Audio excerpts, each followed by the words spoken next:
Imagine fighting for freedom, only to return to a land where you're still considered second class. That's what millions of Africans experienced during World War One.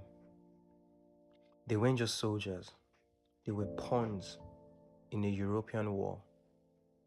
And their story explains why African nationalism began to rise in the 20th century. When war broke out in 1914, European powers turned to their colonies for soldiers and laborers. From Senegal to Cameroon, from Nigeria to Kenya, men were conscripted to fight in Europe, the Middle East, and in East Africa. They carried rifles, dug trenches, and endured the harshest of conditions, often for pay so low it could barely be considered survival. Yet they fought. They fought. Why did they fight? Because loyalty, duty, and fear compelled them. Why did they fight?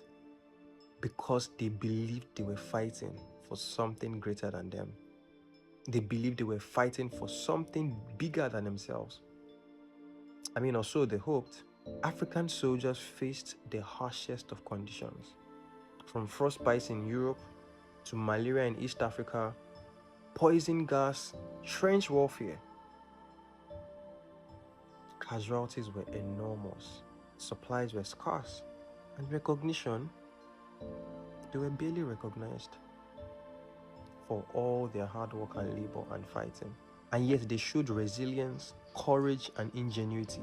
They built roads, carried artillery, and fought battles that decided the fate of empires. For years, Africans bled and suffered for a war that wasn't theirs. The war wasn't theirs, yet they fought. When the war ended in 1918, these soldiers returned home expecting gratitude, or at least respect. If you don't get gratitude, at least let us be respected. Instead, they were met with the same colonial hierarchies. The same colonial hierarchies they fought to preserve. No political power, no recognition, no real reward. So they just fought and came back to experience the same thing. And you see, that injustice, it planted a seed. It gave them a realization. If the world doesn't value African lives abroad, why should it back home?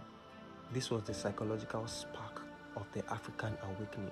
African soldiers in World War I taught the whole continent a harsh truth. Freedom abroad does not guarantee freedom at home. And so nationalism, anti-colonial thoughts, Pan-Africanism started to take root. They fought not just for Europe, but for a vision of Africa that could never be ignored again. Africa gave blood to a world that denied it. And that sacrifice lit the fire for the continent's next fight, independence. Millions of African soldiers fought in World War I. They endured Europe's harsh conditions and East Africa's forests, only to return home and be denied recognition. Their sacrifice sparked the rise of African nationalism. But you see, that spirit is all but gone right now, and we need to bring that back. We need to remind people why this thing was fought for, why independence was fought for. We may mouth Pan-Africanism or African nationalism, but we don't put in the fight. I hope we can do something about this, guys. I really do hope so. Until next time.